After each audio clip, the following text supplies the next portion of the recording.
From the makers of Spiders Will Eat Your Face comes The Animal Saga, 3 films including Spiders Will Eat Your Face, Hamsters, The History, and Goldfish Bowl, Death by Glass. All this pet history on Amazon and BigWeaselLilWeasel.club. Hi, I'm Mike. And I'm Joe. And you're listening to How Many Fingers Am I Holding Up? The podcast. And this week, we're reviewing Only the Brave. As in, only the brave would release a movie the same week as Tyler Perry.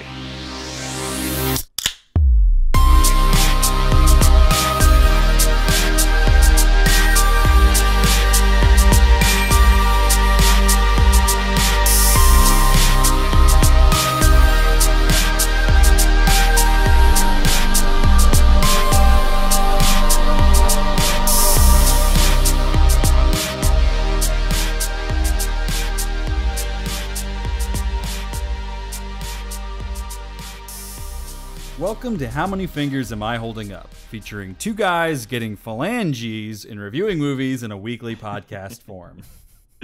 And shout out to Levi Toback. And he gave us that synonym via Facebook. Really via Facebook Live. Yes. I think he during was... a comment that we couldn't see while we were recording the Facebook Live episode. Yeah. He didn't go exactly into our... It's very complicated with the Facebook Live player. I think he also gave us the synonym for fingers rather than for drunk, but we will gladly take the... He also said digits. Digits. I like phalanges better. Or he just relates fingers with getting drunk Yes, now. I'm getting fingers tonight, baby. You could be getting digits if you're getting drunk, I guess. Getting Yeah. numbers, and it works. We'll allow it. Thank you, Levi. If you have any further synonym suggestions, you can leave them on our Facebook, our Twitter, our Instagram. Find any way to get contact with us, howmanyfingerspodcast.com. It's all there. But what are we drinking this week, Joe? This week we'll be drinking Heaven Hill Old Style Bourbon. Quality House. Kentucky Straight Bourbon Whiskey. Oh, Heaven Hill. Heaven Hill.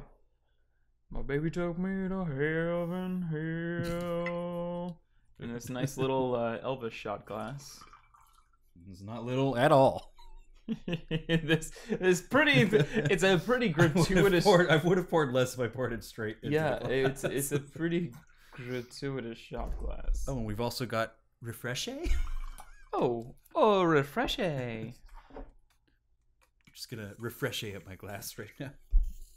Please don't spill it over. I'm just a big advocate of ginger ale. I feel like you guys are always like, why are you guys always mixing whisker? Well, Why are you guys always mixing your for whiskers? Heaven Hill, I don't want to know what it tastes like on its own, so I'll put some ginger ale in it. Honestly, I'll take a sip.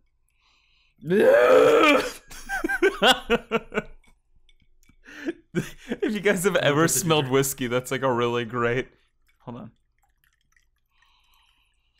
Oh, no, that's a real it's rubbing alcohol. It's thing. really the only first smell you can get that. Help! Smells like I'm drinking.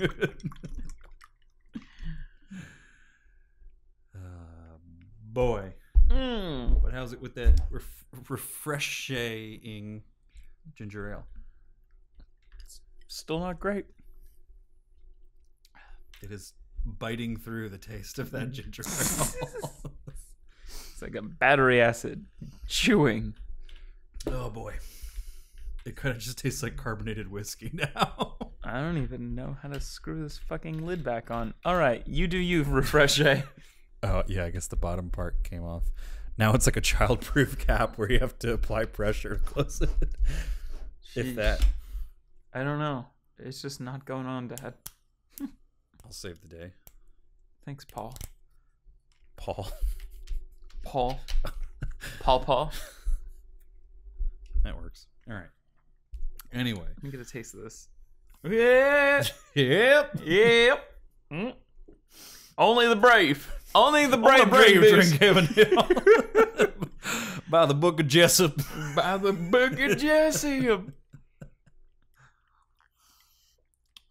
I don't know when you started saying that, but that's one of my favorite Joe sayings is by the Book of Jessup, because there's no Book of Jessup. There's not. I was saying it when I was a cowboy for Halloween one year, and I would just, before I'd do anything, Is I'd be like, Jessup even a cowboy name?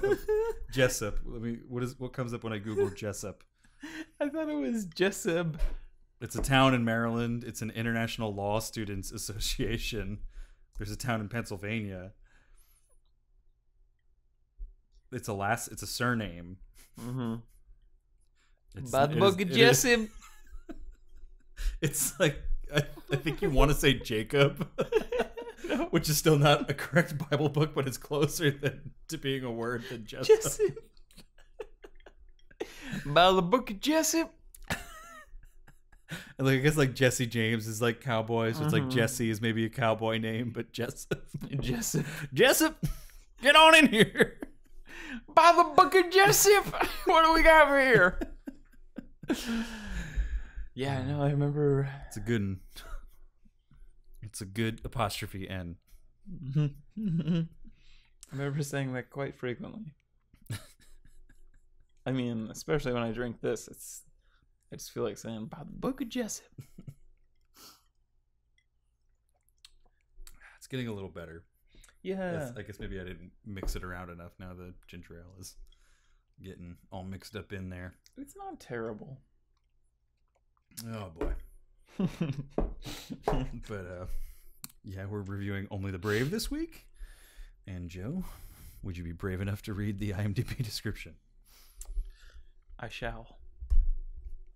Based on the true story of the Granite Mountain Hotshots, a group of elite firefighters risk everything to protect a town from a historic wildfire. It's not just a wildfire, it's historic wildfire. It was actually historic. I was looking up everything after Yeah, the movie. fuck you, Mike. I feel like that's a weird... Follow me on this joke. Weird sentence. Just to have that, I guess, that kind of qualifier beforehand of based on the true story of Granite Mountain Hotshots, comma, a group of, like, it makes it sound like the group of elite firefighters is based on the true story of Granite. Like, you would put that phrase before, Yeah, like, it should be phrased, like, there should be like a colon, or it Mhm. should be like, based on the true story of Granite Mountain Hotshots, it's a movie about a group of elite. It's not great. It's not great. Not up to my standards, but let's proceed with some Mike notes about Only the Brave. Tell me what you know. It was based on the GQ article No Exit by Sean Flynn. Always a great start. It's how Argo started, on a GQ article.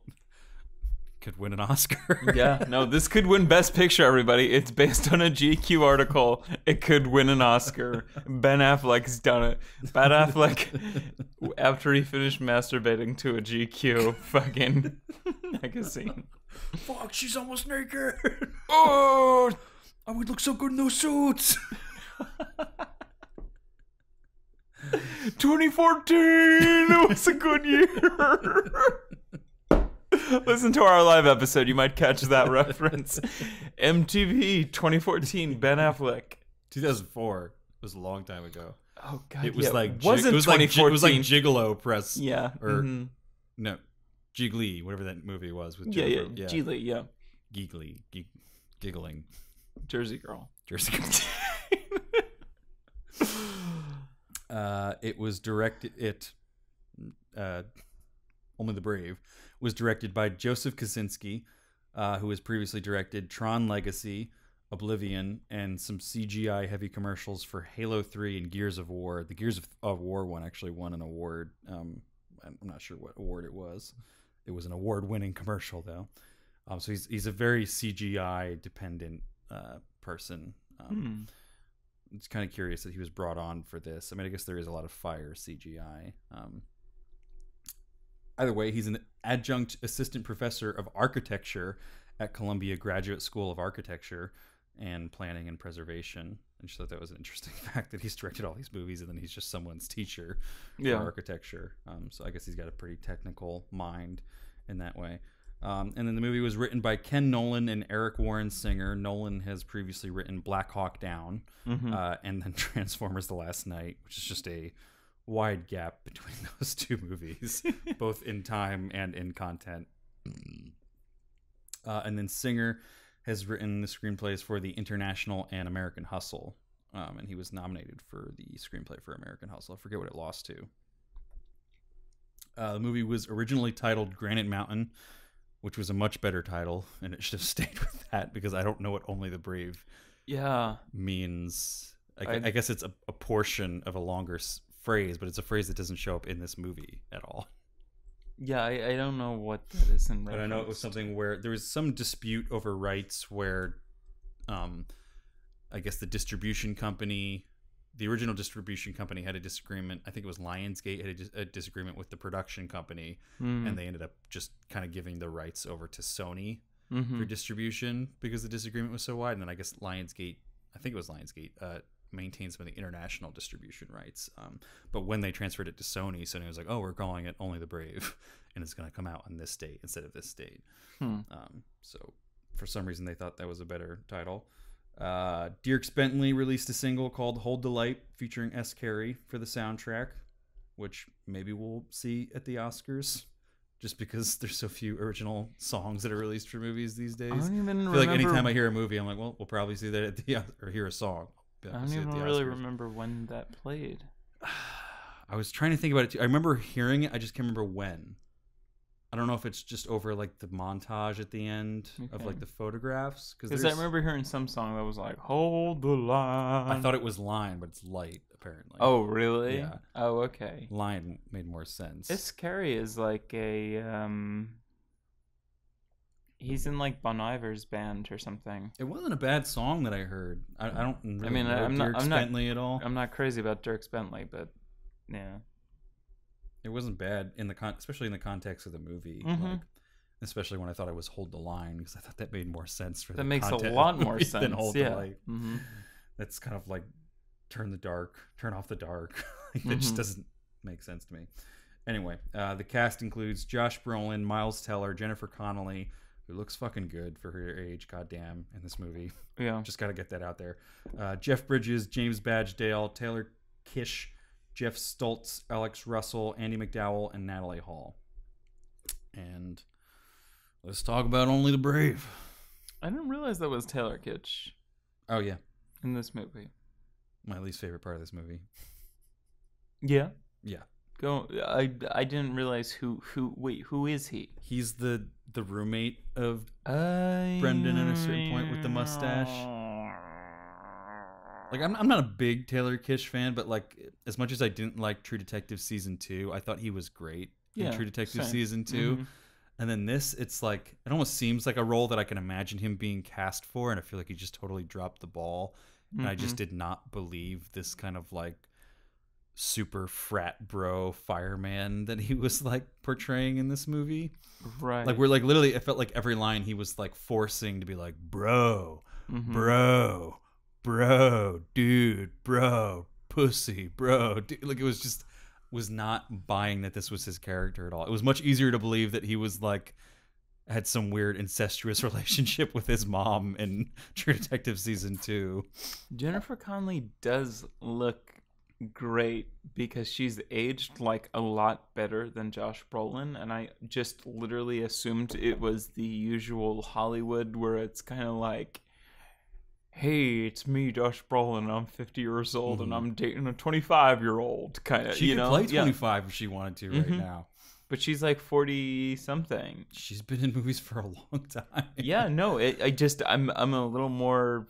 I was literally like, is Josh Brolin dating his daughter? Like, it was just kind of like, that's like what I was thinking the entire film until I came home and I was it's like, maybe not oh, the best casting because Jennifer of that. Connelly. Because yeah, it's almost hard to believe that she is playing a like presumably 45. It's not great. Year old former. Former drug addict in this movie. It's not great directing either. At some points, they look like they're in a Cialis commercial, kind of. Like, I'm sorry. That is the best description I can give of this relationship. It's true, because he's like, they're always slightly graying in those commercials, and then the woman does not look old at all. Like, it's clearly a guy that is not having erection problems yet. It's Because they want the people who are having the erection problems to feel like Yeah. they're not that old yet. Yeah. They look like a couple in a Cialis commercial. I'm sorry, that's the most accurate When the representation. moment's right. Yeah. Like, literally, if they weren't on horses and they were in bathtubs holding hands, that would be Josh Brolin and Jennifer Connelly in this movie. This is a really long Cialis commercial is what this movie is. When your husband's away fighting fires most of the time, you need the magic to work when the spark is right. Cialis. For the hot shot in your bedroom. Oh, no. Oh, I didn't man. think of it that way. That's very funny. I literally couldn't take the relationship seriously. No. That was a really the Cialis commercial visualization did not help.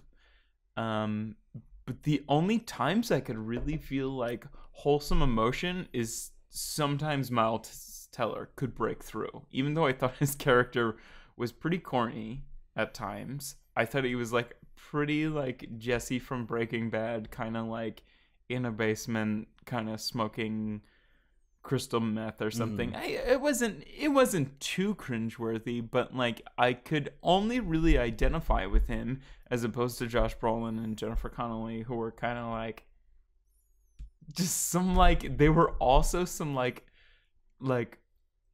Farmers Anonymous like dating website too. Like they Farmers were just Only. Farmers Only like dating website. Their entire montage and all like their dialogue and everything. Yeah, I mean, they had like a really nice house and like ranch and shit too. And it's like, I guess maybe shit's cheaper out in Arizona. Maybe fucking crackheads can afford. Yeah, he has like a multi-story house that he buys at one point. Let's back up a little bit. Just to the absolute beginning of this movie. I was kind of excited going into this movie just because I feel like it's a fresh territory that we haven't really beaten to death yet. Like, it's a story about heroes, but it's not like military flag waving, like fucking conservative, like jerk off material, like American Sniper movies like that have been in the past, where it's like we've seen these war movies so many times and it ends up just being like government propaganda for like put on a uniform and serve. I was excited to see a movie that I knew was going to make me cry just at the bravery of men, but it wasn't about something as politicized as war or as overdone as war in film has been. And like we really don't have too many firemen movies. Like we have like Backdraft, we had that show Rescue Me that was on for a while, and then we had Ladder 49, and I can't think of anything else besides the fake one in Entourage that they're making the one season. Yeah, what is that called? I can't remember, but that's what it was something like Jumpers. Flame Jumpers or something? Jumpers, Yeah. yeah. And that's what I was thinking of when the trailer for this came out, because Backdraft is an old movie. Ladder 49 is that was like when we were in high school that came out too. And this is like a different type of firefighter. They're not just they're not structured, and they talk stress about that frequently. But I was excited going into this, just to see something that wasn't. We've also done so many like action movies this year that I was like, I just want to see something that I haven't felt like I've seen a million times. So I was excited going into this. The first scene of this movie, I should have known because a scene is in the trailer, but the fucking flaming bear, fucking, it's so bad looking. Yeah, it's like it doesn't look good. It's just stupid as a concept too, and it doesn't really tie in. Like I don't know what it means as a symbol for this movie. Same, yeah. I don't understand the metaphor really. They bring it up later. Multiple times. Like in the trailer, I think they actually reworked like the AD to make it sound like I think they make it say in the trailer, "Oh, I had this dream about this bear." Yeah. In the actual movie, he's talking about an actual experience where like the most terrifying thing I ever saw was this bear that was on fire coming out of this like flaming firewall or whatever. Mm-hmm. He's using better fireman terms than I am. They're really good at the terminology in this Yeah, movie, where definitely, you feel like you're immersed in this universe of people whose life is fighting fires. But when he's bringing that up, he's talking about like addiction. Yeah. And he's talking about like his relationship with his wife at the time. It has nothing to do with like fire. Yeah. Which is why I don't know why the movie starts and like has that as like a through line where it's just like they just keep showing that bear, because I don't know what that means as a symbol. I don't know if I'm just Doesn't really mean anything. I don't think I'm too stupid No, it's to just get it. it's just just don't like think a visual thing that I feel like they spent a lot of money on. the director is someone, as we talked about before, that is very CGI. I mean, maybe dependent is not the right move, because I think this movie proves that he can make a movie that doesn't need CGI to work, but he likes CGI, clearly. That's what he's gotten hired for in the past with movies like Oblivion, Tron Legacy, and these Halo commercials and Gears of War commercials. So he probably just wanted an excuse to do more CGI, and he had this idea in his head and I wish they could have. set a real bear on fire. Yeah. I wish they didn't visualize it at all. I think that's a great monologue, not montag, monologue. That's the thing, is that he probably got this script where in the middle of it, flaming bear. Yeah, that looks cool. yeah, Let's do that. And he said, "Why don't we bookmark this film? It begins with that bear. When he encounters a big fire, we show that bear, and then when he's talking to his friend, we show that bear. Kind of, instead of just like, it should just be a verbal thing." Because it's a cool concept of like, if you don't show that bear when that monologue comes along and he's like, it was the most like terrifying, beautiful thing I ever saw. This bear coming out of the fire, and it was on fire and just barreling away from me. Like, that's a cool thing to just think about in your head and like be like, these are the type of shit you see as a firefighter. It does leave a lasting effect on you, and it has more to do with like, you know, my relationship with my wife is beautiful, but it's also terrifying at the same time. And I feel like that bear is what he says. Like, and he's not talking about running away from an actual fire at that point. He's talking about like addiction.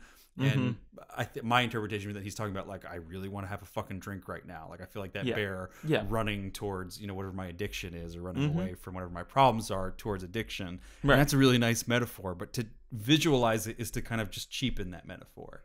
And it's also like, when there's an actual bear that's barreling, and it's not even, it's a fire bear. It's not a bear on fire. We're seeing a fire bear. And that's what bothers me the most, is I could have almost accepted it as if they did like some really great CGI of something that looked like an actual bear that was struggling and on death's door and was on fire, kind of thing. They do have the one scene where they show the dead bear carcass. Yes. Or at least the bear head. And that was nice. Again, if you remove the fire bear from this movie, that's a nice foreshadowing. It's foreshadowing, but in hindsight, it's a callback to that line that's going to come later. It's not really, you can't really foreshadow it. I also hate the first. I mean, they show that he wakes up and then he puts on like a bear belt. He has like a bear statue, and he has like another bear like decoration in his room, and then she's like, "Hey bear," like kind of, and I was just kind of like, well, she calls him something. I think she calls him Shortstop. I don't know if she says bear at one point, but he calls her Amanda Bear. That's where I was now I'm confused. Why is she not wearing the bear belt, and why are bears such a weird fetish in your life? Yeah. Like, at least have her call him like Soup Bear or Eric Bear or something too, and then he calls her Amanda Bear. Don't have her nickname be Amanda Bear, but he's got all the bear shit. But still, I mean, even that's a lot of bear shit happening in one episode. I mean, I know people like that are like, this is the animal that I like, that I relate to. That's Josh Brolin's spirit animal. Yeah. It's kind of overkill for the first few seconds of the film. I only noticed that the belt thing, because then I was bear decoration. Then I was focused on like all the stuff that he's packing up, which I did like that scene. I didn't like that scene. I think he's not like a meticulous person per se. He's not kind of like maybe they could have had it in a way where it wasn't like, oh, let me lay everything out and then pack it up. They could have done a way of showing like, here are the tools that I'm about to use as I'm going out. But it worked for me in terms of like, it was almost like in the screenplay, I think I appreciate it more than in the actual execution, in terms of here's what we're going to see throughout this movie. It's like we get kind of foreshadowing. A better Here's the deployment mm-hmm. bag. Here's the gas tank that they use. Here's the axe. Here's the tools of the trade, because we are kind of going through the everyday lives with these firefighters for a lot of it. I think a better cinematographer could have done that better. Yeah. Kind of. Especially a better director made it less could like have used Batman-esque. that. Yeah. Mm-hmm. Yeah. Nipples. We don't get Miles Teller for a while. Mm-hmm. Which I was the most intrigued by. I was kind of like, how are we gonna fit him into this kind of puzzle kind of thing? It's kind of still a mystery of how he's fit in, besides that Josh Brolin has like a soft spot for junkies, kind of. Especially, I mean, he's in like the one time. I mean, we show Josh Brolin being made fun of by hotshots who are kind of like, hey, Which is a little over the top. it's way over the top. It's kind of like deucers, whatever they call them. it's kind of like, hey, why don't you wear a dress and we'll take care of the real fire, you fucking, Yeah. I like that concept of like mm-hmm. feeling like they're not able to do what they really wanted to become firefighters to do. Right. But I didn't like that over the top representation of like, mm-hmm. we're the fucking jocks and you guys are the fucking losers. Yeah. Because they're all fucking jocks. And like, they're mm-hmm. not the type of people that you would really make fun of as, oh, you're the deucers. Like, I also hated when Miles... especially like there would be camaraderie. Like, even though they're in the hot shots mm-hmm. and they're a federal firefighting group, there would still be like, you don't have like state police coming up to like, town police being like, you fucking townies. Like, right, yeah, there's still a camaraderie among we're giving people. them inside information of like, I've been following this fire for X amount of days, I think it's gonna do this, and it's kind of like, hey, why don't you shut your fucking mouth right there, and why don't you turn back into the vagina that you were born at? And like, he's just like so ridiculous and over the top that I was just like, what? Just... And also, Josh Brolin doesn't look like he would take that shit. Yeah, no, he doesn't. Like yeah, some young whippersnapper being like, why don't you fucking go do this, you pussy? He looks like he would tear his fucking head off. Josh Brolin's a mean-looking dude. and also, And he doesn't take shit in the rest of the movie. he doesn't. That's the other thing, is that in the rest of the movie, he has like this qualification test that he's been waiting years for. And he's kind of respectful, or no, he flips out on that guy, where like this hotshots group that comes up to him means nothing. If Josh Brolin fucking flipped out on them, that would be nothing. Yeah. Like, it would just kind of be like, it's that guy in the mountain passing. Yeah, it's a passing fucking. It's like, it's kind of like, if you were to curse, it would be like if you were to be like, you're like, go up to your boss at work and be like, fuck you, you fucking prick fuck. And then some guy like cuts you off on the highway and you're like, I shouldn't say anything. Like, it was so bizarre, like that character arc. It was so weird to see him like just not go off. I know why they did it. They're trying to bring us into this world of, they don't feel like they're doing what they were joining, everything to do. That's the whole purpose, is to get to the top of hot shots. Yep. If you're not going to be in structure fire, then mm-hmm. you don't want to be the deucers in what do they call it, wildland or something, woodland, something. Mm-hmm. You don't want to be just like digging lines and shit. No, you want to be actually fighting the fires like the hot shots do, who go to the front of the line and are in danger and right, are the top of their profession. Mm-hmm. If you're someone who actually cares about firefighting. So I appreciate that that's what they're trying to do. Mm-hmm. But I also recognize that there's a better way to do that.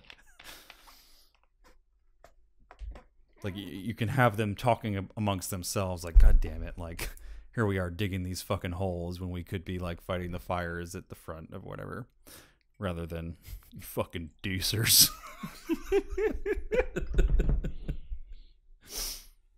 Especially, it's not like they're like, it's not like it's a movie like that seems like a scene for a movie where like they're all like misfit like nerdy firefighters like, Yeah. oh man, I wish we could be hotshots but we're not cool enough. They're all fucking like bros and like jacked, and like so many scenes where they all just have their shirts off and they're fucking like ripped as shit. Like no one would be making fun of these guys just because they were in the A2 whatever category of firefighting.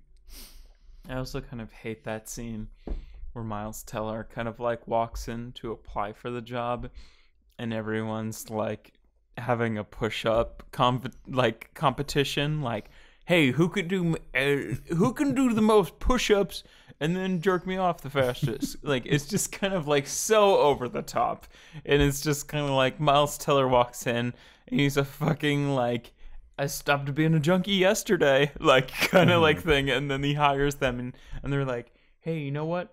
After a day, your family. Like, it was just like, it was so over the top. It like, did take a little bit longer than that. Yeah. The whole like the addiction storyline in this, I did not. I mean, it was a little Jesse Pinkman at the top. I could understand what was happening with him, and I think Miles Teller has the most convincing role in this film. Anything about, he's just the easy. I mean, again, where we have the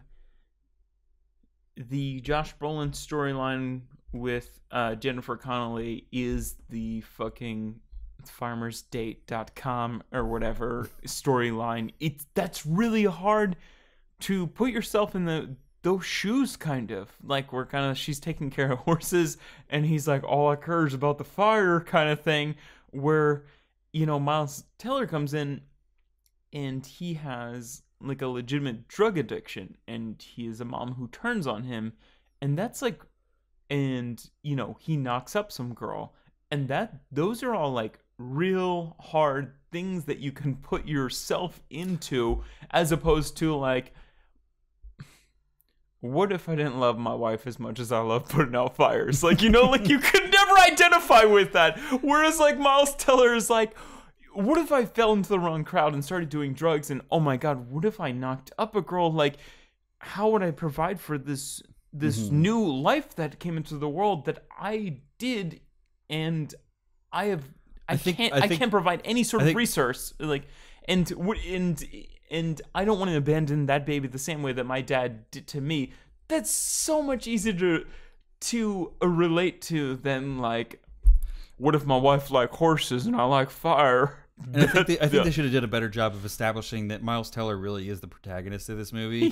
Where they spend almost too much time on Josh Brolin, and it's like he would have made a much better supporting character in this cast, because he is great, I think, in the role that he's given, and I think the role that he's given is fine. It's just put too much on a pedestal when it's not relatable, it's not as interesting. He's just kind of like he's a fun character in a way, like just that kind of gruff, you know, tough as nails like leader who is, you know, almost cares too much that he's about doing the right thing, that he's gonna fuck over his team by yelling at an instructor and stuff like that. Like, that's all fine. And then I don't like, as much as I love how fucking beautiful Jennifer Connelly is in this movie, I think it hurts the movie in a lot of ways, because we don't feel the struggle, because they look like they're having like the perfect life. Like, she looks like a goddamn model all the time. Yeah. Like, she looks like she's in like a Land's End or some kind of like Western like catalog all the time, where she's got like these perfectly fitted like jean jackets and pants and stuff. Everything just looks great on her. She's got like a cowboy hat because she just looks cool and calm, and she can rock everything with ease. And it's like, I don't really buy the fact that you're struggling in your guys' marriage. Like, you've got this huge land. You're doing both of you are doing the careers that you both fucking love. And like, you're having like this incredible like rift in your marriage. Like, I'm sorry, I'm just not really buying it. Yeah. Maybe pick an actress that didn't age so wonderfully. Right. Someone who's got a little more lines in her face, and maybe we could believe that like, oh yeah, like you were like a drug addict at one point in your life, to the point where it's like something you guys have had to move on from and be better people, and you're in better times now, but it was not so good one time. Like, she looks like her life has been very good all the time to her. and she'll be great for some other roles, but this is not the role that she should have been cast in, because physically she does not fit the part. Even if she is, you know, willing and able to act out the lines and scenes that are given to her, it makes it hard to buy it when like every scene she's in. I also feel like I have to fault the director for some of this too. I feel like they almost over sexualized her in some of these scenes where it's like, yeah, you know, she's just like riding around looking for horses, and it's just like the wind's blowing through her hair, and she's got this perfectly fitted cowboy hat on, and it's like, some of the shit that she wears. Show us some of the just struggle. Like, kind of, yeah. give her the same treatment that you gave Miles Teller when you show him like with his shirt off, just to show that he's out of shape and like a fat fuck when he's like doing heroin and shit. He like, looks like a piece of shit. yes. which He's got this I like love. swollen fucking face where like He doesn't even look like Miles Teller. he and I love that, simultaneously yeah. makes us believe that he's like young and also like shitty, because he's got like these like perennial like bags under his eyes, which have showed up before. He has them in what's the movie, Whiplash? Yes, Whiplash. But they make him look like he has baby face in Whiplash, and I didn't like them in Whiplash because they also come, you can tell they filmed that out of order, and there's a scene in the middle where like he's got these bags under his eyes really? that show up, and you're like, oh, he just looks like he's fucking like 18 right now, or like way younger than he actually is in the rest of the movie. And then he's got kind of a more slim, gaunt face in the rest of it. But he kind of brings that face back for this entirety of this movie, and it works because you're like, oh yeah, like that's a dude that's like struggling and is also very young. Right, He yeah. doesn't look good. Was he smoking heroin? I think so. Okay. Or I'm not up on drug terms, but they're smoking dope. Doing Okay. dope. And he's smoking it. He says he doesn't do I thought he was needles. doing some sort of meth for a while or something. I don't know. I'm not up on drugs enough to know. Yeah, they were no, doing I something. don't- They had like a Yeah, they a had crack like a glass pipe, pipe. essentially, Yeah. yeah. Uh-huh. I really couldn't tell you what he was doing. But like in terms of that addiction storyline, I feel like it's a little unrealized. Like, he looks so shitty in the beginning of the movie, and they do a really good job of being like, this guy is down in the fucking dumps. He can't even dress himself. When he does dress himself, his shirt is dirty as shit. Like, he's living in his mom's basement. He's doing crack with like, or dope or whatever with this Right. dude who just does not look like he's got his shit together either. Like, he's in bad company. Yeah. And then like he's going out and like trying to steal a GPS out of a car, like right in front of cops. And just like his acting is really great in that first couple sequences when he's like laughing as he gets kicked out of the bar. Like, he just doesn't seem like himself because he's so fucking high and so dependent on this substance. And then they turn it around, and I understand the turnaround, like, of like, if you were a decent person on the inside, Right. which he clearly is because he got his EMT certification at one point. He was interested in firefighting. He has this knowledge about it that he's bringing to it. It was clearly a dream of his at one point to want to do this. Right. And then somewhere along the way, he got sidetracked and got into this addiction and fucked his life up a whole lot. Like, if you had that sort of decent base in your life or foundation, and then you got into drugs, and then you found out that you had knocked someone up, like, I totally believe this sort of storyline of like, fuck, man, like, I need to get my shit together. Like, I got to get off this shit, because that does happen. People get over addictions and are able to beat it and to turn their life around in some way. I just wish they showed us in this movie, because he's addicted one moment, and then we don't have any like relapse for him. We don't have any real struggle of like literally withdrawals. Yeah. That should happen when someone's going through like deep addiction or shit like that. And then he just ends up like, we see the drive, and we see that he's maybe like, we have like one scene of like, he's not really dressed for it. Like, you know, he doesn't have the running stuff, so he has to borrow someone's shoes, but he's got the drive. So like, clearly they can't really do much with like, I understand that the drive is there right away because he's got his situation changed. He's got this daughter. He wants to provide for her. He wants to be in that daughter's life. And to do that, he has to be a better person. So he's willing to do that. But they should have shown us some progression in some other way that would be visible for us. And I think the best way to do it would have been with his like visuals, because later on he's got his shirt tucked in. He's got like, you know, like a black shirt on top, and he's wearing like, you know, his like sort of army like boot camp pants almost. Right. He just looks better and looks like a different person. And they should have had some sort of struggle or progression in that storyline of like, I buy his motivation. I buy that he's down for this cause. He's going to give his all. I bought it from the scene when he's running. Like, that's very evident. But then we should have had like another scene after that of like Josh Brolin being like, fucking, you need some new clothes, or like, you know, if you're gonna be in my crew, you got to dress better. You can't, you know, tuck your shirt in, wear this, you know. But just one or two more scenes to just kind of help us along this progression, because it's very abrupt of like, he's fucking such a shithead in the beginning, and then he's like, oh, I gotta be a good guy for my daughter, and I want to turn my life around. Yeah. And then we don't have any struggle from that. We don't have any relapse where he's like, fuck, man, like I could really use like a fucking like hit of something right now. Like, he doesn't relapse with anything, much less the harder stuff that he was addicted to. And we're never really afraid that he's going to relapse at any point either, because he's so invested in the firefighter stuff. And that may be the true story. And I understand that they're trying to be kind to the one person that is actually alive from this whole shit, but it doesn't really work for the movie. Like, I needed play up the drama a little bit, make us at least a little fearful that he's going to relapse at some point. His junkie friend never really makes an appearance again. That should have been a shit. That should have been some shit where like I have to be like. That's how junkies, like, you know, like junkies. That's how people get better, is cutting people out of their lives. Yeah. And like, we never had any scene of him being like, sorry, man, I can't hang out anymore. Right. Yeah. You're a horrible influence on my life, and I have a daughter now.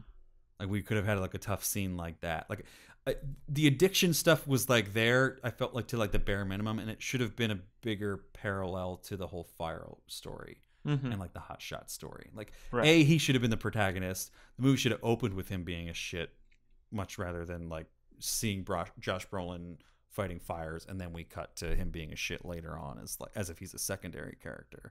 And then that should have been really the main storyline, because I think my biggest problem with this movie, and I did like it a lot, I think my biggest problem is that really the movie is just about, and this is a little bit of a spoiler, but it's also a true story, it's just about a bunch of firefighters dying. Yeah. And like, that may be technically what the movie's about, but the movie can't just be about that. There has to be something else driving these characters in this instance, because these characters don't know they're going to die. So what, you know, just guide us through this movie with something to take us along the entire way. Right. Especially because they don't even really advertise it as like, these are a bunch of firefighters who gave their lives, kind of, you know. It's sudden in the movie, and it's not even like sudden in a shocking way. It's just kind of sudden in a like, I don't know. I don't even know. It's just kind of like, this is another plot device that happens. It's just these guys die. It's also like there's opportunities where I thought I was supposed to be afraid that he was going to relapse, but the movie never caught up with it, where like they go out to bars for like celebrating with beer, and like, I mean, if you know addicts, like, that's a big deal for them to go out to a bar, and like I thought that was gonna be the drama of that scene, right?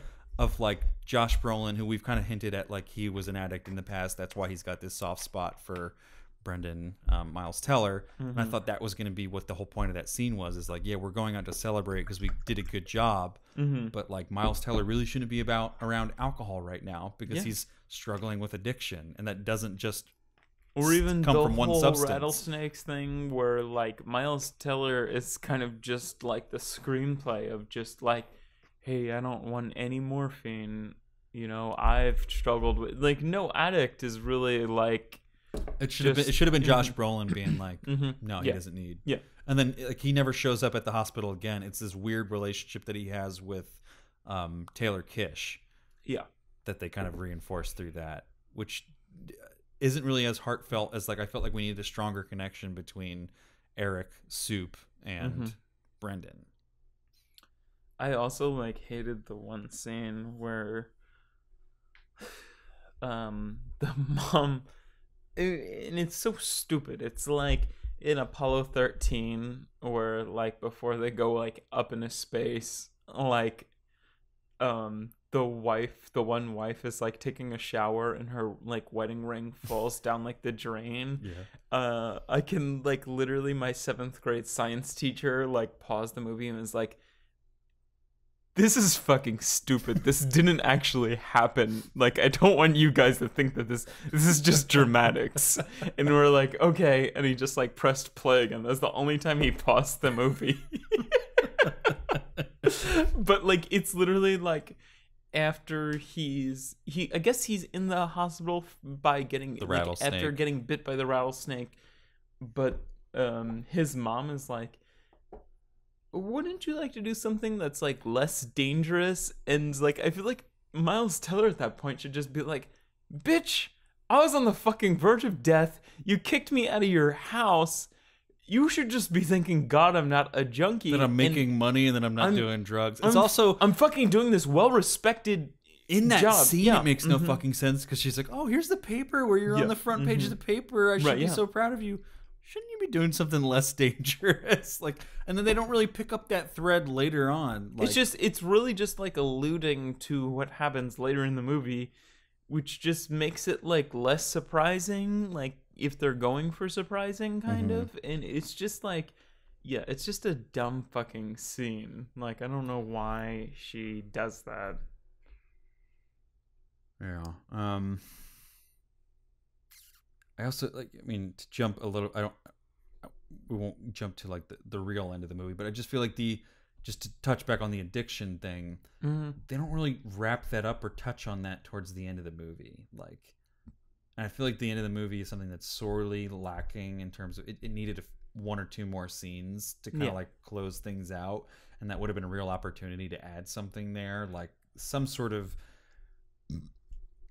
you know, just bringing up the making it seem like it wasn't just, oh, here's what this, like you have, excuse me, some liberties when you're making a true story movie. Like you can dramatize it a little bit to some degree, and even if you're not going, like, I don't want you to bend the truth and make him have a relapse that he doesn't actually have, but you can make us be fearful that he's going to have a relapse, and you can, you know, bring up the fact that like addiction was part of his life at the end of the movie as he's sort of recovering from everything that's happening. And like, you know, I can imagine that, I mean this is a spoiler, but again, true story, but if you lost 19 of the firefighters that you worked with, Right, and you're literally the only survivor, like, I can imagine that's a tough shit for an addict to deal with, and you might want to turn back to some shit. And even if he didn't, you know, make us a little fearful of that.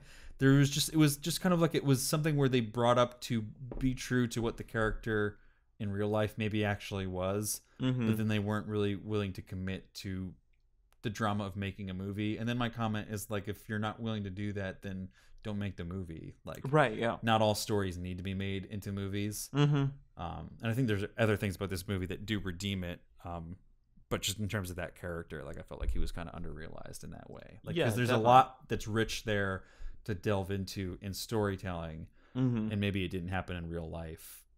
But then if it didn't happen in real life, then don't make a movie about it, because it's not it's not ripe. I thought the pacing, I've talked about this, but all the movies reviewed this week, was really bad in this movie. It would just be like, it'd be cruising at times, and it would be like effortless, and it was just, it's hitting all the marks, and I'm like, hell yeah, like, it's a good firefighter movie, like it's a good drama that's not necessarily action, and I'm invested and I'm entertained. And then it would just like really pull you out of everything with these really weird comedic moments. And I think once the movie ends, you realize that they're trying to sort of like even the scales, because the end of the movie, I heard one reviewer refer to it as just like an ugly cry fest, and that's very accurate. Like it's almost like remember we reviewed Manchester by the Sea, and not to spoil two movies in one, but like there's a lot of tragedy that happens in Manchester by the Sea, and we thought it was almost maybe too much that was happening in that movie. Like maybe like less people should die in Manchester by the Sea. Right. Yeah. This is kind of the same thing, even though it's true life, but it's like, that's a lot to like. It's just, you can't imagine anyone. You can't imagine anyone like surviving shit like this just mentally. Losing my train of thought. What was I talking about? Oh, pacing. And then they try to like even that out by throwing like these weird comedic moments in there, and like some of them like some of them aren't like totally comedic, but it was like sort of light and just kind of like filling space before they got to what the movie was actually supposed to be about. Like the one scene where Taylor Kitsch's character and Miles Teller's character, they're like throwing fires to start a fire. They're throwing like the gas tanks to start a fire. Right. And then one of them steps on a log and a bunch of bees come out. And they're like, oh no, bees, we gotta run. And then all it really amounts to is like Taylor Kitsch got stung on the balls. And it's kind of like a little punchline for later. And it's like, that's just, I feel like I'm having my time wasted there. Like, what does Yeah. that really amount to? Like, there's so much stuff we could really be focusing on in this movie. And then I think pretty much everything that Taylor Kitsch is involved with in this movie is sort of in this vein of like, we don't really get, like, they spend all this time developing this relationship almost for like punchlines where like, Yeah. it is kind of nice that it starts out mean and like he's fucking with him, and then they are able to kind of find a common ground through basically through Miles Teller's like kind heart and things that he's willing to do for him. They end up becoming roommates, but then like the whole like baby scene is like really over the top, where it's like, oh, what are these two guys gonna do when they've got a baby for a weekend? And It's kind of like they're so worried, and he's gonna go out and he's gonna buy every single like medicine thing you can think of, and they're it's just too comedic, too like unrealistic and over the top, and like baby daddy. yeah, like, Channel 9 on 7 p.m. every night after Big Bang Theory. It was really stupid. Like, yeah. and then like if it wasn't that, it was like Taylor Kitsch like acting like a total bro, like I mentioned before, where he's just like, yeah, bro, I was banging the sweet gash before, just like using all this like dumb terminology, just too over the top as this like emotionless like dude that all he cared about was like pussy. And then he has this transition towards the end of the movie where he's like, I think I might be in love with this girl. It's like, that's supposed to be this big emotional moment of him like looking at a woman as a person instead of an object. Yeah, Like, yeah. that I'm not really here for at all. The Jeff Bridges singing scene. Oh, Like, what is that man. really? It could have just been a DJ at the bar. Why do we I don't care? know. Like, That it was just so seemed like weird. something to be like, Jeff Bridges can sing. He hasn't sang since Crazy Heart. Maybe let him sing in a movie again. That was so dumb. And just like those would like really take you out of the intensity of what the movie could have been. Because I feel like there was the biggest time I noticed it was like there was the intensity of like they're trying to get the hot shot certification, and then they get it, and then they have the celebration, and that's fine because that for me is like the calm, what should have been the calm before the storm. And then it should have been like they should have bent the truth, maybe have like one montage just to be true to the real life and be like, they fought a bunch of fires as the hot shots, Right. and it was okay. Yeah. And then we built to there's the big fire, and then you should really ramp that shit up. Like the movie I think of the most is like Twister. Like, obviously it's not based on a true story, but like Twister is sort of the same type of thing where like they're doing this really dangerous thing, they're doing it with really good intentions, but they're also having fun at the same time. Right. But then at a certain point, the danger of the situation is not fun anymore. It's not a comedy. It's this Twister is the biggest Twister we can think of, and we really have to go get all these fucking Pepsi cans up into the Twister to save it. But like it works at that point, and because it had been so funny and lighthearted before, it's really intense at that moment during the climax. There's no punchlines really during the climax. We're not making jokes about, there's cows, I can't talk now. Like Twister is really great in that aspect in terms of the pacing and the tension and release of drama. I feel like this movie really could have used that. Like they really could have ramped up like, this could be like the fire of like the century or some shit like that. Because it was a really historic fire. They were saying that it's the most firefighters that ever died since 9/11. And there was a bunch of other stuff where I think it was like the second or third or fourth. It's pretty high up there in terms of the deadliest fires, like even just not counting like firefighters. Like, I think the other one that is not counting firefighters is the one that just happened this year in California, the 2017 like Napa Valley California wildfires was pretty intense. But just like ramp it, like make us believe that this is like an intense fire, and just build up the intensity of that scene, and like make us feel scared for the characters going into it. Where they just like they had so many individual fires rather than a montage where it was like, well, we're going to this fire, and then we're gonna go fight this fire, and in between that we're gonna have a baby scene, and we're gonna have a rattlesnake scene, we're gonna have like all these scenes of just like random dangers you could encounter like on the mountain. And it was too much like a day in the life of these firefighters rather than like tell us like a story that evolves and has ups and downs, but mostly a really big down during the climax, Oh, definitely. and then bring us up at the end. I just feel like they didn't really understand like the pacing of how a movie like that should go.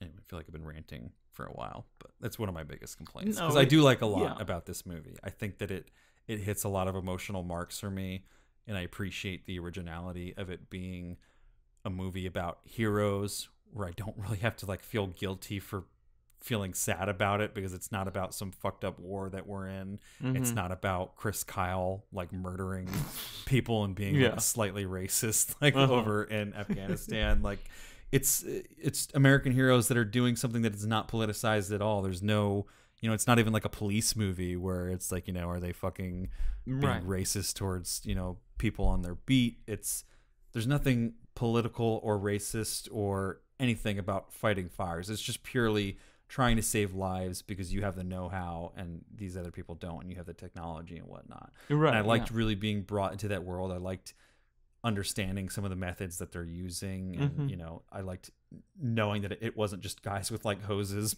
blasting water at fires. That there's this real science to it and this real strategy where they're in like fucking like war rooms essentially, like how do we defeat this fire. Right. And I liked knowing all the terminology that we're using. I thought all that was really cool and really fresh. Definitely. And then I thought the times where the emotion was supposed to hit us, it did, but I feel like they didn't know what to do with the rest of the movie. Right. Yeah.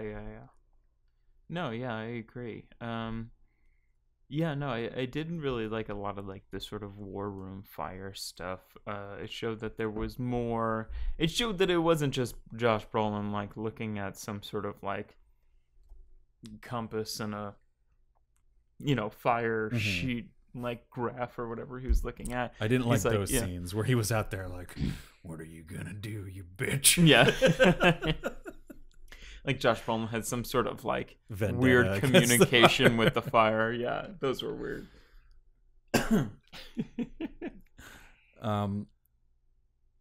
We had talked about like Jennifer Connelly before. I think she has some really great acting moments in this movie. Yeah. Like I point to, I think the fight, that the one big fight that they have in the car, I like really believed everything that was going on in that scene. Definitely, yeah. And I thought, like, pretty much just any of the fights that she has with Josh Brolin, I was totally into. Like, I thought they had pretty good chemistry in terms of fighting. Maybe not the Cialis, like, lovemaking parts in this movie. Yeah. But I believe that they were a couple that was at odds and trying to, you know, they didn't hate each other, but they just couldn't agree about certain things. But then I think she has some, like, really real stinkers of scenes in this movie. She has some pretty dumb scenes, yeah. Like when, I mean, to jump ahead to spoilers, when we're definitely in spoilers. When they all die and she finds out that it's pretty guaranteed that Soup has died. Yeah. She fucking reacts like she's in like the movie Platoon. Like she literally like jumps down. Yeah. And it's like, I understand that like it is a hard job to act out something like that, because it's not only like you're losing your husband after a really intense fight the night before, but you're losing and pretty much everyone you know from his social circle. Like all of his friends are dead, and you know all of their wives, and it's intense tragedy. It's incredibly sad. Right. And maybe I don't know if there is a perfect representation of that.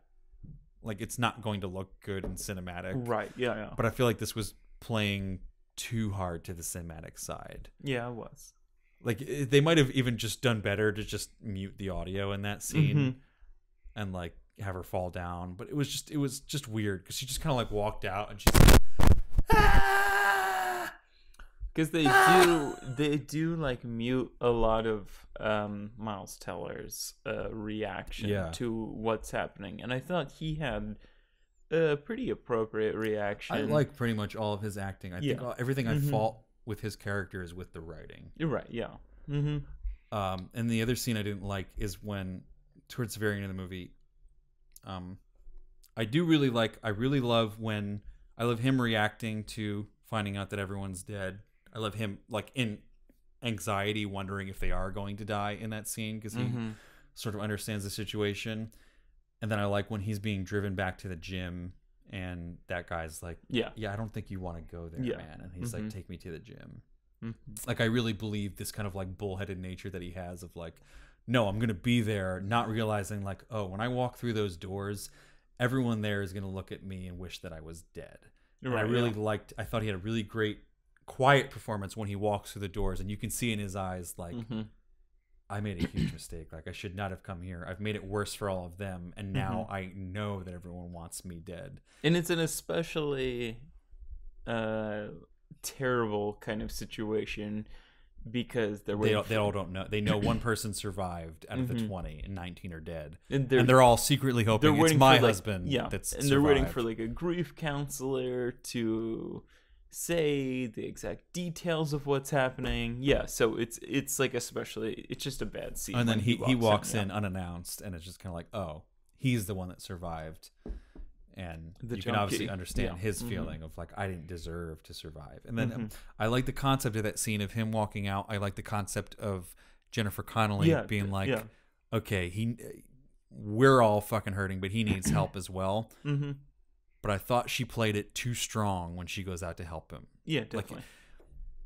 If I can barely keep it together, and I was bawling watching Miles Teller cry, because I often cry when I watch grown men cry. I think when you watch a great actor cry, and then when you watch it in a movie that's about 19 firefighters in the line of duty, like dying at once, and he's the only survivor, and now he feels this guilt about, I should have been the one that died, and you really understand it for him because of how extreme it is in terms of like, he's this fucking like junkie, like our former junkie addict who hasn't really gotten his life together. He doesn't really have too many people who care about him. You know, his daughter barely recognizes him. He's not with his, you know, baby mama, and his mother, you know, obviously cares about him, but that's pretty much it. Like, he doesn't have someone waiting in that gym to find out like if he's okay. Right. You can understand him feeling like, yeah, I should have been the one that died. I like all of that. I understand all of that. But for her to walk out and to not be crying at all, to be so strong in consoling him, Right. to the point that she's like angry that he is like crying and wishes he was dead. Like, I just wanted more of like a mutual weakness between the two of them. Like, her walking out and then seeing him crying should have awoke more emotions in her, for her to be like, fuck, I am sad that it wasn't my husband, but I also don't want you to be sad too. You Right. are still a Yeah, person yeah. who's alive No, here. that And makes like sense. seeing a grown man cry who I know my husband cared about and wanted to be alive, that should, because it's also only been like a couple hours at most since they found out that the firefighters have died. So I feel like it's too fresh of a wound for her to be like, you know what, I'm strong now and I'm not going to cry. Right. And I'm just going to like literally yell at you and be like, don't you dare do that, which was also such a really cheesy line for that scene, and like really cheapened what was a great scene there. Yeah. And he's giving like his fucking ass off in that performance. And I don't know if it's the writing for her or her performance or both. I think it's both in that scene that No, definitely. It's ends up both. killing what could have been like a really great scene there. Yeah. Yeah, I don't know. And I do like her going out there. Like, I like her recognizing that like he probably needs someone right now too. Like, that was tough for him Oh, to definitely. walk Yeah. in there. I also feel like they could have had some other scene between the two of them before that, because they really just have the one scene that's kind of awkward where she's like, oh, there's someone I don't know, let me go talk to him, and they make it seem like it means more than it ends up meaning in that moment. And Right. like, they could have had one more scene.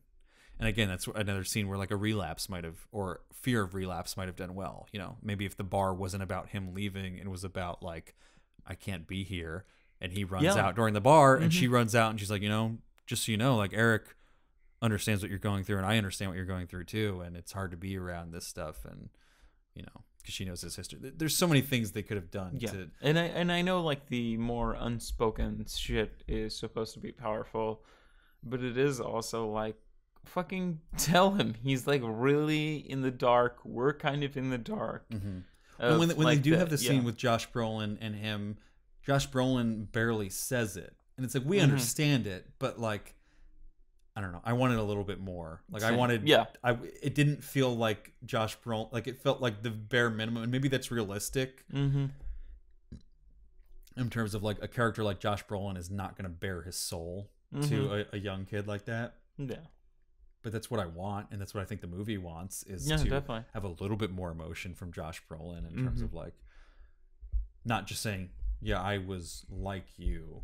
Yeah. That's pretty much all he says. When really we could have gotten something more of, you know, maybe a little bit a story of like, what was the low for Josh Brolin like? You know, as an audience, we don't know that history. We just know he was addicted at one point. Yeah. You know, like, we already saw Miles Teller's low. We saw him trying to steal a fucking GPS in front of a bunch of cops, like, Right, yeah. after getting kicked out of a bar, after finding out that he knocked up a girl, and her not even wanting him to be a part of that girl's life. So I thought that was all pretty dropping the ball there. Yeah, no, it definitely. And then does. I think the ending as well. Just because like we have like this incredible tragedy, we have Miles Teller reacting, we have Jennifer Connelly, and then the rest of the widows reacting, and then we have that crying scene between the two of them, and then we jump forward to like 9 months, however, it might even be years later, and he's with his daughter at like the tree, and it's like. I don't know. Like, give us a funeral scene. It needs like 1 or 2 more scenes. There. It's just such an abrupt jump. And it really drives home the point that like I was making before of like the movie may technically be about 19 brave firefighters who died, but it can't just be about 19 brave firefighters dying. It has to be about the one guy who lived. You know, I was very interested in like because they have the quote that they show in like the montage of at the end, the guilt of surviving is now surpassed by knowing men that were so brave that stood beside me or something and like that. And that's not like, showed in the movie. I wanted to see where was the guilt of surviving. Like we saw it like the immediate guilt, but like that's not something that goes away just because Jennifer Connelly ran outside to you. Right, Like that it's was not something that dies like the night of. A tough 3 years, especially for an addict. So like I wanted one more scene after that, maybe 2 of just it also just felt like it wasn't ready to end yet because it was like sad, one happy scene, sad credits because we're seeing all the real people, and it's like I want a little more time to dry my eyes before I leave the theater after a movie like this. Oh, like, definitely. Yeah, you've got to kind of resolve that sort of emotional arc for us, even if the story is technically resolved. Like you can't just sad. Okay, we're done. Right. Yeah. You've got to bring us up a little bit at the ending. So I thought the ending was a little bit botched in that way. It definitely was. But I do think Miles Teller gave a great performance in this. He did. Yeah, he's good at playing both sides of this. Like he's really good at the shithead like addict part that he plays. Like I really believe, especially just in that like first scene where he's just like sitting there with like his shirt off and like can't even like read the phone because he's so high, and then when he's like getting kicked out of the bar, he's doing that like dumb laugh. It's just like whatever is happening is so funny to him. But then I also totally believe and buy when he sort of turns his life around, and I think the fault that I have is with the writing, where I wanted to see more of a progression there, rather than Miles Teller's a shithead. Now he's like an honorable father that's trying to do like the right thing with no. Right. At all no steps back or no relapses. It was just he had the easiest time, according to this movie, overcoming addiction. Oh yeah, he just had to stop. The easiest overcoming of addiction I've ever seen in a movie. Yeah, and the only like the one time he was sort of making like a good choice of like I want to be more there for my daughter, and maybe the best way to do that is not through this really intense firefighter program. Josh Brolin's like, if you fucking leave these firefighters, you're gonna fucking like die. I'll make sure you die of drug addiction. It was just really ridiculous. And it's like he does apologize for that, but like also like he puts in his resignation because he wants to spend more time with his family. That's what I also hated about that sort of like heart to heart that they do have before he dies, is like he apologizes for that night, but he also doesn't really let him know, like, oh, by the way, I'm leaving. Right, yeah. And I can also understand if you want to leave. Like, that's fine. Like, that should have been Josh Brolin realizing, like, it's okay to want to spend more time with your family. Like, I kind of wish that I had now. Right, yeah. You know, realizing that I could have lost my relationship over this. So. Yeah. I can't think of anything else. Seems like this boy's ready to get into some fingers. I want to get into some fingers. I did hate sometimes that in this movie we'd be in like the middle of like a serious moment, and then all of a sudden it'd be like that was one of my notes. It would just like fucking scrolled past.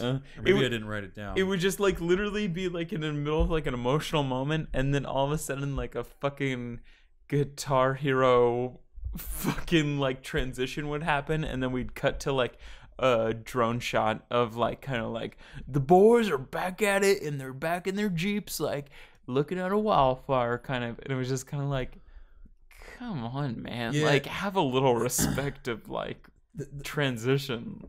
The score is like, it's not incredible, but it is effective at like ramping up the emotion when it needs to. Like, you know, when that final fire finally does show around, Right, that yeah. it is the final fire, because they just have like these really long, drawn out like symphony or orchestra notes rather on, you know, the strings, and like you can just tell like, all right, I am supposed to be ready for sadness now, because then you're paying attention to everything that's going on, and that's great. And they do that at a few other points, but like they again, like with the comedic moments, they really bring you out with some of the soundtrack choices sometimes. Like, Yeah. and it was like, I think they were like paying attention to the wrong parts of Twister, whereas like the beginning of Twister is like a kind of like a feel good comedy, not a comedy, but like it's a blockbuster movie. So like there's a lot of jokes and humor and stuff like that. There's a lot of like, you know, and the soundtrack is like built into that, where like they're putting songs on like, oh, fucking Dusty, Philip Seymour Hoffman's like, I fucking love this song. Yeah. Like the one Fleetwood Mac song, I forget which one they put on. There's a bunch of like classic rock songs that they put on in that movie, and they fit the mood of the movie at the time. But then when the climax comes, it's like, okay, only like orchestral stuff and whatever from like this point on out. And this starts with like orchestral stuff and then goes to a dumb, like not even a classic rock song. That's, I guess, my other big problem is that like if you're gonna make that break from what is a decent serviceable score that's serving the movie in a good way, helping us get our emotions and our mind in the right place to feel what you want us to feel, then make it like an iconic song that they're gonna play, not just some like B-rate like rock song that like nobody knows, is a genre that no one's really listening to right now to begin with, and I can't imagine like anyone really getting excited about with these songs. Like it wasn't even like Octane Rock, it was like No Name a Dad step rock, below like Octane Rock. Yeah, it was really, it was bad. But yeah, I think that was everything I wanted to say. According to review aggregator website Rotten Tomatoes, 90% of 91 reviews, they don't write it like that usually. 90% of 91 reviews were positive, with an average rating of 7.3 out of 10. The site's critical consensus reads, "Only the Braves' impressive veteran cast and affecting fact-based story add up to a no-frills drama that's just as stolidly, is that a word? They wrote stolidly. I don't know. Stolidly powerful as the real-life heroes it honors." I can go first. Go for it.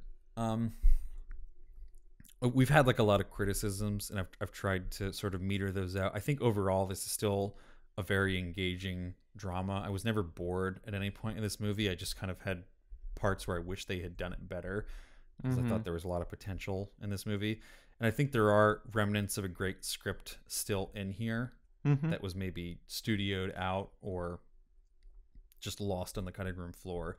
I think they do a really good job of like foreshadowing, especially with like the whole like deploying scene of like they're always drilling, like, you know, deploy the bags and stuff like that. Even in like that first scene that we were talking about that we didn't really like, they definitely noticed like this is the, you know, deployment bag, so that we recognize it when we see it later, which was maybe part of the reason why I did sort of like that first scene, just because it was just a visual reminder of like, here's some things that you're going to see later, and they were recognizable to us, and we paid more attention to them, Right. because we had seen all of his equipment. But I think it still tells, it's an interesting story. It's in fresh territory, and it's heroism without kind of retreading the same beats that we've been walking with, you know, military war movies that are kind of, you know, about propaganda. It was really nice to see a movie that had heroes in it that didn't feel like it was just a recruitment tool for the military in some way. Although maybe it's a recruitment tool for firefighters, because I also felt like I wanted to be a firefighter after watching this movie. I was like, I don't want to die. I mean, I don't want to die either, but I was like, I'm not doing enough with my life. Yeah, no, I know what you mean. I just get drunk and review movies. And I think it succeeds in eliciting raw emotion. Like, I can't imagine someone watching this movie and not ugly crying watching this at the end. You're looking at me like you didn't ugly cry at the end. I didn't really. Oh, damn it. Yeah, no, it's fine. Well, now I know the type of person that doesn't ugly cry during this movie. It's me. I think that deserves some merit. And I think it would have been maybe like a 3.5 if it had been able to stick that ending in terms of like, they really nailed the most important part, which is like the tragedy at the end, which is really what the whole movie is all about. But then it was just kind of like, well, now that we got that out of the way, the movie's over, so let's just wrap it up right here. Right. And I think if they had been able to nail that ending better and give us a better wrap up and not just rush us to get out of the theater so we can get to like the montage of the firemen, it might have been a 3.5, but it didn't nail that ending. So I'm going to give it 3 fingers. I think it's above average. I appreciate it for being fresh. I think it's well made in certain ways and certainly well acted in certain ways. Yeah. But it fucked up in certain areas. So Yeah. it's not a perfect movie at all. No, I agree. I'm glad it's not like a Blue Lives Matter movie kind of thing. I'm glad it's not even a firefighters movie. It's, you know, they do talk down on these sort of more structural firefighters over the course of the movie. Yeah, I don't know. It's almost a little too long for me. I thought the most powerful emotional parts for me was anything involving Miles Teller and his baby. And I thought that was almost enough to push the dramatic element of this movie, or emotional element of this movie. Having everyone die at the end, I really didn't see that coming as much until the end, really. It was a little, again, it's based on true events, and I hate reviewing things that are based on true events just because I'm like, it didn't really fit into the narrative. But this doesn't really fit into the narrative for me. I was just kind of like, oh god, they all died kind of thing. It was really, I knew somebody was gonna die and didn't realize it was gonna be literally everyone but Miles Teller, who I thought was the only emotional. I thought it was gonna be just him that died because he Same. gets separate. There's the clear separation where they're all like, see you later, buddy. He's riding off and you're like, well, he's fucking dead. Well, yeah, and it would have been more emotional for that, but we should have known because it's like based on the true story of the Granite Mountain Hot Shots. Like, right, yeah. That type of phrase only gets used if a lot of people die. I mean, I didn't really know anything about this film going I didn't know into either, it. but I just feel like the phrasing of that should have been like, I mean, I didn't even we're calling them the true story of the Granite Mountain Hot Shots because they died. The minute they were like, how about we call ourselves the Granite Mountain Hot Shots, I was just kind of like, that's original. I've never heard that before. Like I hadn't heard like the phrasing or tagline or anything of that before. But yeah, no, I think honestly, if he died, I would have been more emotional. But like literally, it was kind of like if you added all the emotions of those characters, like up to Miles Teller, it still doesn't really like come out to me where I'm like, oh man, that's sad, man. Like I can. Well, I think that's why they needed another scene of showing the guilt of. Right. Because that's what I was affected by, is really the scene of him walking in and being like, definitely. He wishes he was dead, and now he knows everyone else wishes he was dead. And I wanted another scene to drive that home. Yeah, no, it was shocking, but it wasn't like, I don't know, it wasn't what I wanted. I don't know. I wish it dramatized like certain things a little more. I don't know. Yeah, it was a good movie. It was a little better than I thought it was gonna be. I think I'm gonna give it 2 fingers, just because it was still under this kind of. I mean, it was just kind of. The first half was really like this ongoing Cialis commercial, mixed with kind of this like what was that movie? 27 Hours or 127 Hours or whatever. Like kind of James Franco or no? What was the 13 Hours? 13 Hours, yeah, much less hours than I was thinking. But it was just kind of like, I hate scenes where there's just like a bunch of boys working out and kind of like flexing their muscles, and it's like, look how much we did to prepare for like this scene. Like we're so strong, and we're also I liked it in this movie though because it was meant to show the contrast between. Oh no, definitely. Here's Miles Teller who is like flubby, yeah, and like, do I apply somewhere? Like, what do I do? Like he's so unconfident and unbecomingly, and he just looks shitty. His clothes are dirty.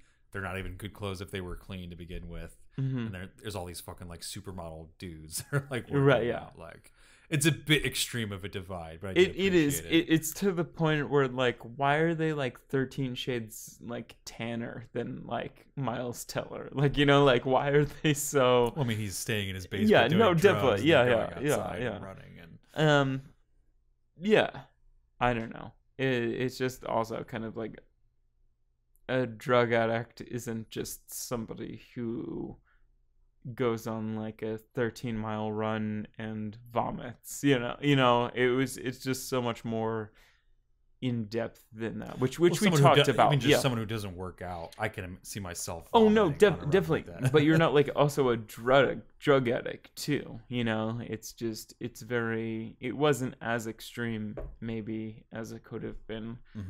I don't know. I mean, like if you compare like the scenes that it's very formulaic in the sense that like you can kind of like even compare this movie to just Drumline beat for beat. Like it's just kind of like they go on a hike run. Drumline they or have Whiplash. Two of the best drum movies ever made. no Drumline, where it's just kind of like, you know, we go on like this hike thing where you're not prepared and all this other stuff, and I don't know. The Miles Teller's got a photographic memory and he Yes. memorized where to walk during the hike. But yeah, I'm gonna give it 2 fingers. Another thing that I didn't bring up until now, Mm-hmm. it's a very minor complaint. It's not going to affect my rating at all, but I just remembered it now. Is that like seeing Miles Teller in the trailer with like the weird obviously Yes. dyed hair. Dyed I thought blonde that hair. was going to be something in the movie where it was like, I thought it was a character choice of like, I'm a drug addict, so I'm dyeing my hair, Yep. bleaching my hair because I think it looks cool. Yeah. And then I thought that was going to be another avenue of like, show us how he's changing. He lets the dye wash out of his hair. He lets his natural, brown Brunette hair, yeah. come through, and he just looks like a regular dude again. But he just, I guess because the character maybe had Blonde hair. hair, that they dyed it. And I thought that was a real shitty choice for the movie. Like, he wasn't a famous person. I hate when they do this where they when it works, it works. Like Josh Brolin looks so much like the guy Mm-hmm. that actually died, the actual Eric Soup character, because they show the photos after. Right. But like, there's so many of the others that like weren't famous, and neither was the Brendan McDonough character famous. So why do we have to like do makeup and hair to make him look like that? Like, and it was also when I thought that was just him dyeing his hair, it made so much more sense for that drug addict character of like, yeah. I'm a shithead who thinks it's cool to like bleach my hair, Yeah. like, and spend my money on dumb shit like that to make me look cooler than I think. And then it would be just a better character choice to like later on, like, I'm not going to dye my hair again. I'm going to let my natural hair grow out, and I'm going to look different. I'm going to look more like a regular human being, because he doesn't look natural when he has that hair. It looks like a bad dye job. It does. And that's what yeah. I thought it was. And then it's weird when you realize, oh, that's his natural hair. It's just bad makeup. Yeah, hair it is. job. Yeah. Yeah. It's so bizarre. I thought the same exact thing. I was like, his hair is obviously dyed. This is not part of the And his character. eyebrows Yeah. are obviously dyed too. Mm-hmm. Yeah, no, that Like, looked just even let him be worse, yeah. brunette. We don't know which color hair he had. Like, he wasn't an iconic figure. Even the Thing, we barely remembered that it happened. Like, Right, I yeah. remember it was national news at the time. Like, I can kind of remember it now. Don't 'cause I remember also- it all. Well, I Yeah. looked it up after the fact, Oh, okay, and I was yeah. like, oh, okay. Now I kind of remember Obama talking about this and Mhm. the 19 firefighters dying in the wildfires in Arizona. Because it was 2008, I think, when it happened, maybe, Mhm. or 2010, somewhere around then. But yeah, just if it's not like Reagan or someone that like has like these crazy distinct features, just let him be. Like, Yeah, really. Yeah, I know. makeup departments need to like chill out a little bit. Yeah, yeah. Unless you can do a really convincing like dirty blonde dye job, then don't do it. Especially with the eyebrows. Yeah, it wasn't convincing at all. It was the opposite. It made me think that it was dyed. Same. But if you agree or disagree, if you actually saw Only the Brave, I'd be honestly surprised if you did. Mhm. I think they were projecting that it would only make like 7 million its opening weekend. Oh, jeez. I thought it was going to be a little bit bigger. I think its budget was like 37 million or something like that. So maybe it pulls its money back overall. Mhm. I guess I was maybe overthinking the amount of pull that someone like Miles Teller and like I go to see a movie because Miles Teller's in it because I love him as an actor, but I don't think he has like that national pull yet. Yeah, And even Josh Brolin is recognizable, but no one's like, oh, we got to go see that new Josh Brolin movie. Like, he's not Matt Damon or someone like that who can just be in a movie and be like, oh yeah, he won an Oscar 10 years ago. Let me go watch a movie with him in it. I love Miles Teller, but both this movie and the like army movie that he's in next coming out next week, I'm just kind of last week when this comes out. You're right. It's a little bit of an eye roll with each. I mean, I didn't know he was like a drug addict in this one, and maybe it's just the trailers and how they portray these movies, but it's just a little bit of an eye roll where it's kind of like Josh Teller is now like this character that's like, I gotta do well for my wife and my baby. Like it's just like, okay. I'm a little more excited for Thank You for Your Service, just because Really? I think that's one of my favorite cut trailers of the year. I think that's a incredibly cut trailer. I don't think the movie is going to live up to the trailer. I've kind of prepared myself for that, but I think that's a masterfully cut trailer. Really? It's the song choice and just like kind of getting across this feeling of like, I know it's not going to be a feel good movie, but the trailer kind of makes you feel good with that song without being like fucking Kanye song or fucking like whatever. It's just a really good song choice, and it's well cut in that it lets you know what the movie's going to be while not being a sad trailer, if that makes sense. I think it's a really well done trailer. I'm kind of excited to see that movie, but I also know it's not going to be good. Yeah. I just like the trailer. All right. Maybe it's just the song in that trailer. I don't know. It's a good choice.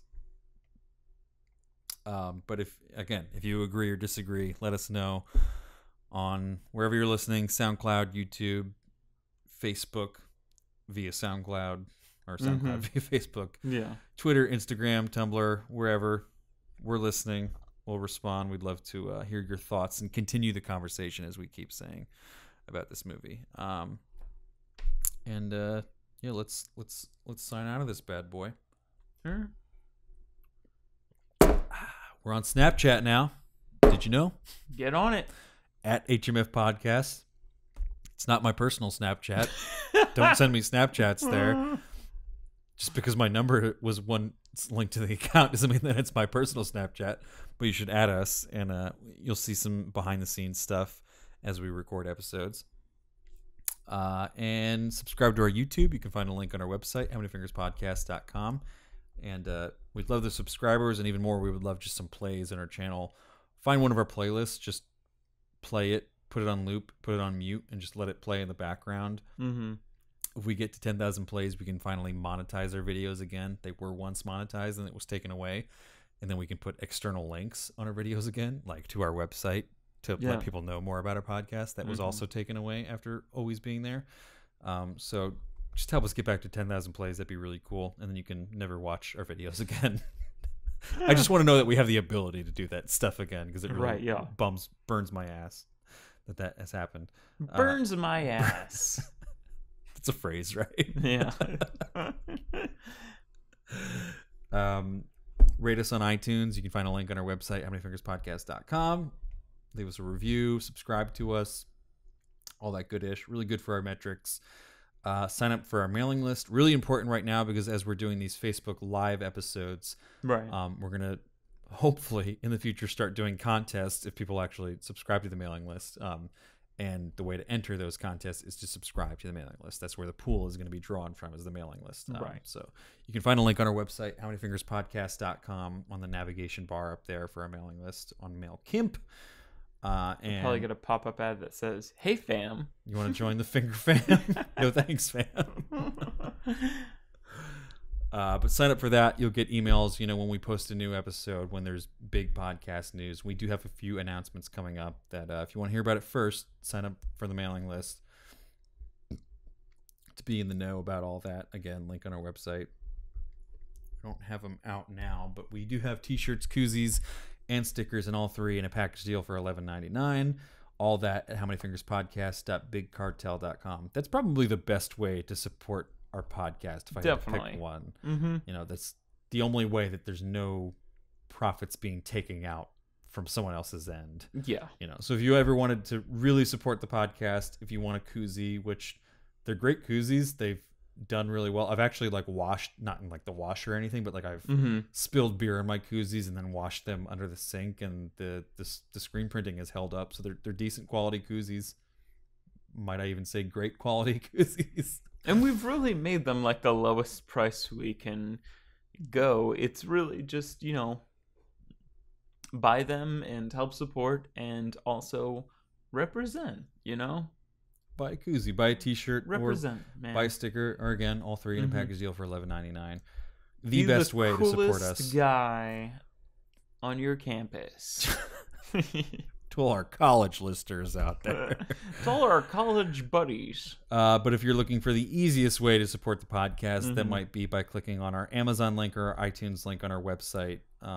Either of those that you click within each respective platform, anything that you purchase. So if you purchase, you know, anal beads, as we always say, on Amazon. I don't know if they even sell those on Amazon. I'm sure they do, yeah. I hope so. I hope that we live in a world where anal beads are sold on Amazon. Yeah, where Amazon doesn't discriminate against anal beads. Where Amazon doesn't kink shame. Yeah, yeah.